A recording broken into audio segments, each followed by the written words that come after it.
মই বুবুল শৰ্মা নগাঁৱৰ এজন অসমীয়া ঔষধ ব্যৱসায়ী।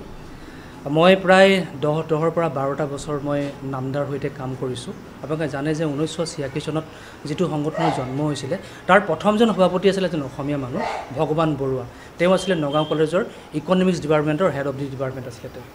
আৰু তেতিয়াৰ পৰা এটা পৰম্পৰা আৰম্ভ হৈছিলে যে এজন সভাপতিজন যদি মানে কোনোবা বণিক বা দাস বা ঘোষ হয় তেন্তে সম্পাদকজন তেনেকৈ মূল অসমীয়া বৰুৱা শইকীয়া বৰা কোনোবা এজন হ'ব। আৰু জীৱন বণিক যেতিয়াৰ পৰা সভাপতি হৈছে তেতিয়াৰ পৰা এই পৰম্পৰাটো কটকটীয়াভাৱে পালন কৰা হৈছে। আৰু সেইধৰণে আমাৰ মাজত আছে আপোনাৰ এই মুকুল বৰা, তেওঁ 2টা বছৰৰ কাৰণে সম্পাদক আছিলে আৰু পিছত তেওঁ কোষাধ্যক্ষ হয়। মনোৰঞ্জন বৰাও সভাপতি হয়, মনোৰঞ্জন বৰাও সম্পাদক আছিলে। গতিকে মই ক'ব বিচাৰিছোঁ যে নামদাৰ কথাটোৱে হৈছে কি, সকলো শ্ৰেণীৰ মানুহক লৈ পেলাই সকলোৱে কল্যাণ হোৱাকৈ আমি কেতবোৰ কাম কৰা এটা সংগঠন। আমি আজিলৈকে নামদাৰ ফালৰ পৰা অৰ্থনৈতিকভাৱে যিসকল পিছপৰা ছাত্ৰ ছাত্ৰী আছে সেইসকলৰ বাবে আমি কেইবাটাও এককালীন সাহায্যৰ আমি ব্যৱস্থা কৰিছিলোঁ। তেতিয়াও সভাপতি এই জীৱন বণিকেই আছিলে। তদুপৰি আমি বানাক্ৰান্ত যিবিলাক অঞ্চল আমি সেইবিলাকলৈ গৈ আমি আমাৰ যিমান পাৰোঁ আমি নামদাৰ ফালৰ পৰা কৰিব চেষ্টা কৰিছিলোঁ। অতি মোৰ দুখ লাগিছে, মই জাতীয় সংগঠনবিলাক অনুৰোধ কৰিব বিচাৰিছোঁ এটা কথা যে মোৰ 12 বছৰ অসমীয়া হিচাপে এই সংগঠনটোত কাম কৰাৰ পিছত মই মন কৰিছোঁ ইয়াত কোনো কমিউনেল কথা নাই, ইয়াত কোনো বঙালী অসমীয়া আচলতে আনিব নালাগে। আমি একমুখে আমি সকলোৱে আমি আগবাঢ়ি এতিয়া আমি চিন্তা কৰিব লাগে যে আমি কি ধৰণে এম্বুলেঞ্চখন দুখীয়া মানুহৰ কাৰণে আমি চলাই নিব পাৰিম, আমি কি ধৰণে সকলোৱে আমি কি ধৰণে আমাৰ ব্যৱসায়খিনিক আমি ডেভেলপ কৰিব পাৰিম। এইখিনি মই ভাবিছোঁ ক'বলগীয়া যে ইয়াত কোনো কমিউনেলৰ কথা ইয়াত নাই, ইয়াত বঙালী অসমীয়া বিদ্বেষৰ কথা নাই আৰু সেইটো আমি কেতিয়াও হ'ব নিদিওঁ। আৰু যেতিয়া আমি দেখিম, কাৰণ গোটেই ভিডিঅ'টো মই ভালকৈ চাইছোঁ, ভিডিঅ'টো চালে আপুনি গম পাব ইয়াত কোনো অপ্ৰীতিকৰ ঘটনা একো হোৱা নাছিলে। মিটিংখন যেতিয়া আৰম্ভ হোৱাৰ পিছত মিটিঙত বিভিন্ন বিষয় ওলালে। তাত বিশেষকৈ মই ৰিজাইনৰ কথাটো কৈছিলোঁ, ৰিজাইনৰ কথাটো মই অলপ এক্সপ্লেইন কৰি দিছোঁ। আমাৰ বিভিন্ন অনুষ্ঠানত বিভিন্ন অনুষ্ঠানৰ উপৰিও যেতিয়া আমাৰ এটা এম্বুলেঞ্চ এখন ক্ৰয় কৰা হৈছিলে সকলোৱে জানে, প্ৰায় 600-700 মেম্বাৰ আমাৰ সকলোৱে অৰিহণা আছে, তাত সকলোৱে অৰিহণা আছে আৰু বাকী কিছু সংখ্যক আমাৰ ডনাৰ আছে, আমাৰ শুভাকাংক্ষী আছে, তেওঁলোকেও দিছে। চব মিলাই মেলি আমি এখন এম্বুলেঞ্চ ক্ৰয় কৰিছিলোঁ। এম্বুলেঞ্চখন অপেনিং কৰিব লগা এটা অনুষ্ঠান আছিলে। এম্বুলেঞ্চ ক্ৰয় কৰা দিনাখনেই আমাৰ এটা সিদ্ধান্ত হৈছিলে এক্সিকিউটিভত যে আমি যিদিনাখন এম্বুলেঞ্চখন ক্ৰয় কৰি আনিম তাৰপিছত এটা ভাল দিন বাৰ চাই সকলোকে লৈ আমি অপেনিং কৰিম। আৰু অপেনিং কৰাৰ আগত এখন পূৰ্ণাংগ এক্সিকিউটিভ নহয়, জৰুৰী এক্সিকিউটিভ বা এনেকুৱা নহয়, পূৰ্ণাংগ এক্সিকিউটিভ কল কৰি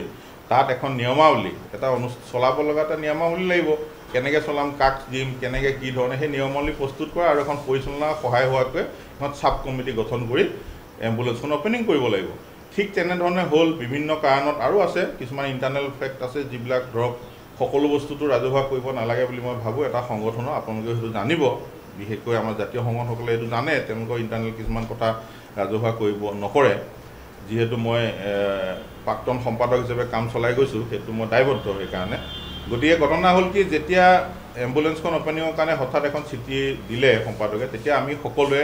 তেওঁক এডভাইচ লিখি পেলাই আমাৰ এটা অফিচিয়েল গ্ৰুপ আছে AC মেম্বাৰ্ছ নামদা বুলি, এইটো অফিচিয়েল গ্ৰুপ হয়। তাত আমি যিকোনো কথা আমাৰ মনৰ কথাবিলাক লিখিব পাৰোঁ, সেইটো পাব্লিছ ক'তো নহয় বা বেলেগে তাৰ পৰা শ্বেয়াৰ কৰিব নোৱাৰে। গতিকে তাত লিখা হ'ল যে এনেকৈ আমি ইয়াৰ আগতে মিটিংখন কিয় দিয়া নাই, মিটিংখন দিব লাগে ইমিডিয়েট সভাপতি সম্পাদকক এড্ৰেছ কৰি লিখা হ'ল। প্ৰায় 7-8জন জ্যেষ্ঠ সদস্য বা ময়ো প্ৰাক্তন সম্পাদক হিচাপে ময়ো লিখিছিলোঁ যিহেতু দিব লাগে অতি শীঘ্ৰে। তাৰপিছত আমাৰ যিকেইজন এডভাইজাৰ আছিলে, এডভাইজাৰকেইজনে ক'লে দিব লাগে এইটো সভাপতি সম্পাদকক, কিন্তু তেওঁলোকে নিদিয়াৰ ফলত যেতিয়া ওচৰ চাপি আহিলে তেওঁলোকে দেখিলে কথাটো বেয়া হ'ব, কাৰণ সংবিধান মতে হোৱা নাই, অসাংবিধানিক হৈছে গোটেই বিষয়টো। ইয়াৰ আগতো বহুত ধৰণৰ হৈছে বা যি কি নহওক অসাংবিধানিক যেতিয়া হৈছে তেতিয়া দেখিলে যে এটা ৰাজহুৱা স্বাৰ্থ জড়িত বিষয়, এম্বুলেঞ্চখন অপেনিং হ'ব লাগে, সেইটো ডিমত কাৰণ নাই। স্পষ্টভাৱে কৈছোঁ, এম্বুলেঞ্চ অপেনিঙত ডিমত কাৰণ নাই। গতিকে তেওঁলোকে ষ্টেট কমিটিৰ লগত যোগাযোগ কৰিলে, ষ্টেট কমিটিয়ে ক'লে যে ঠিক আছে কথাটো তেওঁলোকে আলোচনা কৰিব বিচাৰিলে, কিন্তু নকৰিলে। এইটো আমাৰ ভিতৰুৱা কিবাকিবি অলপ কাৰণত ষ্টেটৰ সম্পাদকে বিষয়টো আলোচনা নকৰাকৈ তেওঁ আহিলে অপেনিং কৰিলে। তেওঁলোকে অপেনিং কৰিলে, খুব ভাল কথা কৰিছে। বাকী আমাৰ এক্সিকিউটিভসকলক নিবিচাৰিলে বা আমাৰ এক্সিকিউটিভক নিবিচাৰিলে এক্সিকিউটিভ মেম্বাৰসকলক চাই কেইজনমান আহিলে বাকী যিখিনি আমাৰ ইউনিট আছে ইউনিট মানে আপোনালোকক মই খোলাই গৈছোঁ আমাৰ নগাঁও আৰু হোজাই মিলি পেলাই নগাঁও ডিষ্ট্ৰিক্ট গতিকে আমাৰ পৰিচালনা সুবিধাৰ্থে প্ৰত্যেক এৰিয়াত চাৰ্কুল এৰিয়া চাই আমাৰ এটা ইউনিট শাখা সমিতি গঠন কৰা ইউনিট বুলি কওঁ ঠিক তেনেকৈ আমাৰ আছে লামডিং হোজাই ডবকা লংকা যমুনামুখ ঢিং ৰহা ৰূপহী কলিয়াবৰ এইখিনি আমাৰ ইউনিট আছে এই ইউনিটসকলেও কোনো ধৰণৰ এই নিমন্ত্ৰণী পত্ৰ নাপালে গতিকে তেওঁলোক অলপ অফেণ্ডেড হ'বই স্বাভাৱিক চবৰে এটা অৰিহণা আছে যিহেতু ইয়াত ঠিক তেনেকুৱা ধৰণৰ বিষয় কিছুমান আলোচনা হ'ল কিন্তু এম্বুলেঞ্চ অপেনিঙৰ ক্ষেত্ৰত যিটো হৈ গ'ল সেইটো সকলোৱে শ্ৰদ্ধা সহকাৰে গ্ৰহণ কৰিছে কাৰণ তাত জাতীয় সংগঠন জড়িত হৈ আছে বিধায়ক মহোদয় জড়িত হৈ আছে গতিকে সেই অপেনিং অনুষ্ঠানটো আমাৰ বিৰোধিতা নাই মানে আমি উপস্থিত থকা নাই সেইটো বেলেগ কথা কিন্তু অনুষ্ঠানটো আমি হৈ গ'ল বুলিয়ে ধৰি লৈছোঁ আমাৰ এম্বুলেঞ্চ অপেনিং হ'ল বুলি আজি তাৰিখতো আমি ধৰি ল'লোঁ সেইটো হৈ গ'ল বুলিয়ে জানো আমি দ্বিতীয়তে যিহেতু সেইটো নহ'ল সেইটো অফিচিয়েলি তেওঁক সোধা হৈছে এই সোধাৰ আগতে আমাৰ এজেণ্ডা চলাৰ আগতে যিকেইজন আমাৰ এডভাইজাৰ ৰিজাইন দিছিলে তেওঁলোকক আমি ক'লোঁ সভাত সকলোৱে আহ্বান জনালে যে আপোনালোকে উঠাই লওক ইত্যাদি ধৰণৰ কথা হ'ল সম্পাদককো কোৱা হ'ল যে আপুনি যদি পাৰে যিখন চকোচ নটিচ মানে উকিল নটিচ দিছে সেইখনো পাৰিলে উঠাই লওক কিন্তু বিশেষকৈ আমাৰ ৰাজ্যিক সভাপতি যিজন আছে ডক্টৰ NL আগৰৱালা তেখেতে পাৰ্চনেলি যে সভাপতি নহয় পাৰ্চনেলি মই তেখেতক ৰিকুৱেষ্ট কৰিছিলে যে আপুনি এইটো উঠাই লওক তেওঁলোক গোটেইকেইজন এজেড মানুহ +70 গতিকে তেওঁলোক উঠাই লওক আৰু জন্ম লগ্নৰ পৰা তেওঁলোক আমাৰ লগত জড়িত আমাৰ জন্মদাতা বুলি ক'লে ভুল নহয় গোটেইকেইজন মানুহ সংগঠনটো 40 বছৰ আগতে জন্ম দিছিলে 1986ত তেতিয়াৰ পৰাই তেওঁলোক জড়িত উঠাই লওক বুলি ক'লে কিন্তু তেওঁ সেই ক্ষেত্ৰত কোনো মাত নিদিলে আহিলে স্পিচ দিলে যে মোক খুব আছে হেনটেন ক'লে কিন্তু উঠাই লোৱা শব্দত একো নিদিলে কথা ক'বলৈ দিয়া হোৱা নাই কিন্তু আমাৰ গোটেই সভাখনৰ ৰেকৰ্ডিং আছে তেওঁ এটা অভিযোগ দিছে যে আমাক কথা ক'ব দিয়া হোৱা নাই কিন্তু তেওঁ স্পিচ দিয়া গোটেইটো ৰেকৰ্ডিং আছে আমাৰ হাতত আপোনালোকক দিম অলপ পিছত গোটেই ৰেকৰ্ডিংখিনি তাৰপিছত আহিল যিটো মানে এজেণ্ডাৰ ওপৰত যিটো ডিমাণ্ডৰ ওপৰত মিটিংখন আছে সেই ওপৰত তেওঁলোকৰ অভিযোগ কি আছে ক'ব লাগে তাত এটা নিয়ম আছে যেতিয়া এখন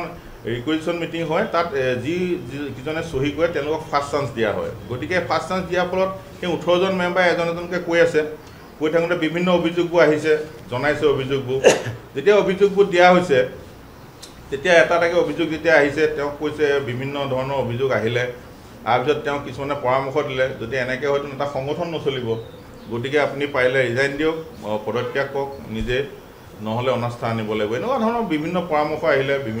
ইউনিটবিলাকৰ পৰা সকলোৱে আহিলে তাৰপিছত শেষত ইউনিটবিলাকক ক'বলৈ দিয়া হ'ল ইউনিটবিলাকে ক'লে কৈ মেলি সকলোৱে যেতিয়া তেওঁৰ ওপৰত এই অভিযোগবিলাক আহি আছিলে তেওঁ বাহিৰৰ পৰা আহোঁ বুলি হেৰিয়াক সভাত কৈ তেওঁ লাহেকৈ উঠি গুচি গ'ল আৰু সেইবিলাকৰ ৰেকৰ্ডিং আছে সকলো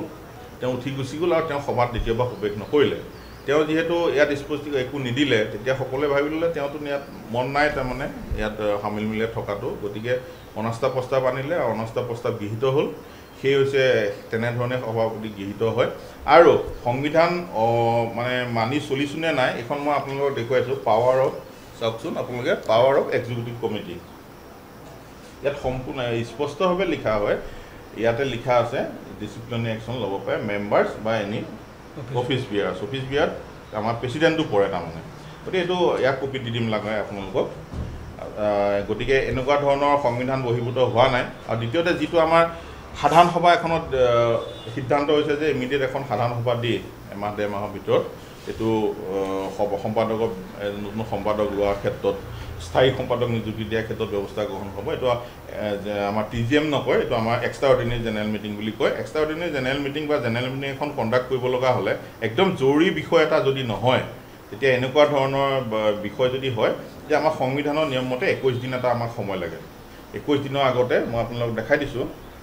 এটা প্ৰভিজন আছে এটা 21 ডেজ দেখিছেনে আপোনালোকে 21 ডেজ এটা সময় লাগে গতিকে আমি মিটিংখন মাতিবলৈ 21 ডেজ লাগিব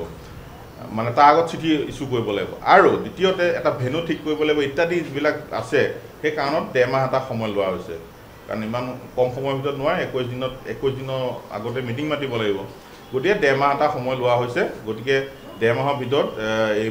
হ'ব এই জেনেৰেল মিটিং যিকোনো খবৰৰ বাবে যোগাযোগ কৰক 7099017330 লগতে 7099017110 নম্বৰত